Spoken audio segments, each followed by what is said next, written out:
Hey, it's Steve Brown with Entertainment City. If you're headed to the movies this weekend, chances are you're going to go check out Black Panther. However, here's a list of other movies to put on your radar as the Oscars approach. Hollywood's biggest night is just 2 weeks away. Plenty of time to fit in some binging, so let's take a look.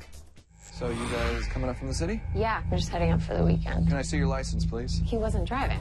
From Get Out to Dunkirk to Phantom Thread, the 9 movies up for Best Picture at this year's Academy Awards is a mixed bag of genres. We've had 2 official complaints about those billboards. From who? Let's start with the big winner at last month's Golden Globes, 3 billboards outside Ebbing, Missouri.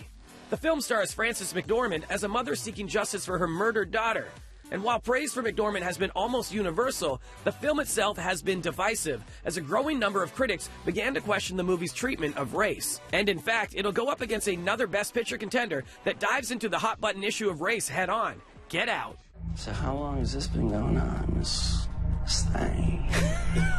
Could Jordan Peele's directorial debut be the first horror movie in more than a quarter century to win an Oscar following The Silence of the Lambs? It's the most popular choice on who should win lists, but many predictions name Guillermo del Toro's The Shape of Water as who will win.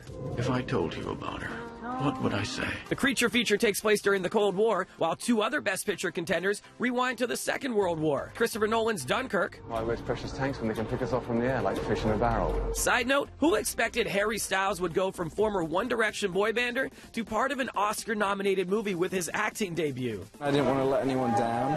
The other war movie in the running is Darkest Hour, a Winston Churchill biopic that actually complements Dunkirk since it's also set around the legendary 1940 evacuation. Then there's The Post. However, despite Steven Spielberg directing and Meryl Streep and Tom Hanks in leading roles, the political journalism drama is not expected to take home the Oscar. Next, we have the moving tale of young love, Call Me By Your Name. I don't know anybody who won't watch this movie, regardless of your orientation, and go, that reminds me of the first time I fell in love. And then Lady Bird.